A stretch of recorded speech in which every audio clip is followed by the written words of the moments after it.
He knows that if there was an agreement between the federal and the opposition, the legislation would have to get through the Senate, where, of course, the Greens effectively hold the numbers. And we can go now to Canberra to Senator Sarah Hanson-Young, who is the Greens spokesperson on these matters. Good morning, Senator. Thanks very much for your time. Why won't the Greens compromise on its position? Well, what we want to see is a solution that protects people, puts people's rights and need for safety right at the centre. And we don't want people boarding boats as the only option they have. We want to be giving people safer pathways, safer options. That's what the UNHCR are calling for. That's what Amnesty International is calling for. We're willing to sit down with the government and try and work through a solution.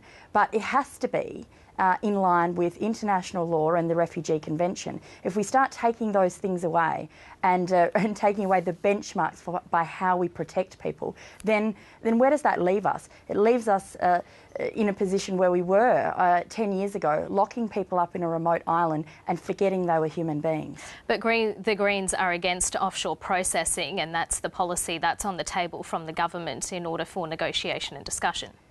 And what we're saying to the government is you need to think outside the square. This narrow-mindedness that it's either dumping vulnerable people in Malaysia with no protection or locking them up on a remote island, thinking that they are the only options is just not true, because it's not what we've done in the past. In the past, we've taken other options. A regional approach to a regional humanitarian issue is what we need. That's what the experts are telling us. That's what we should be doing.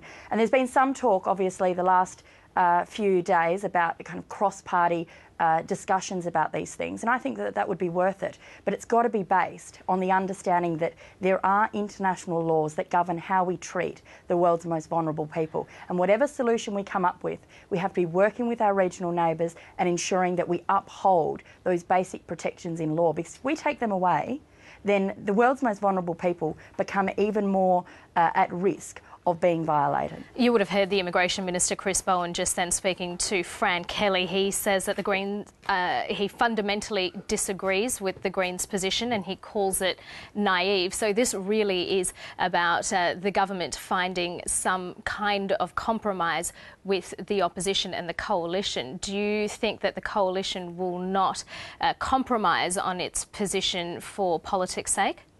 Well, I can't see Tony Abbott compromising on anything, but I also, at this stage, haven't seen Minister Bowen or the government really do their job at thinking about how they could actually be ensuring we protect people rather than punish them. If we don't want people taking that risky boat journey, let's work with the regions to give them safety in countries like Malaysia and Indonesia while they have their claims assessed, not punish them because they simply happen to get out of that situation. But you're not going to, the Greens aren't going to have a say in this debate unless they compromise on that offshore processing position, isn't that correct?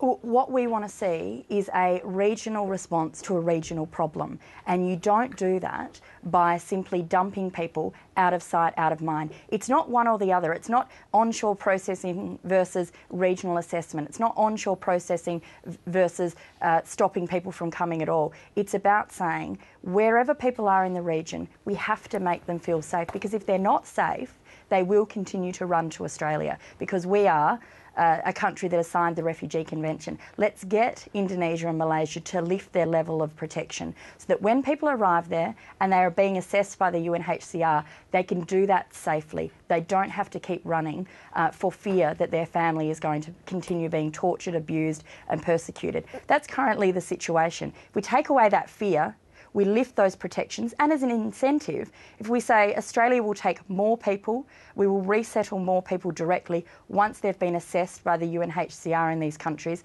that gives an incentive to Malaysia and Indonesia to do better at protecting people's rights while they wait for their assessment. Sarah Hanson-Young, thanks for your time this morning.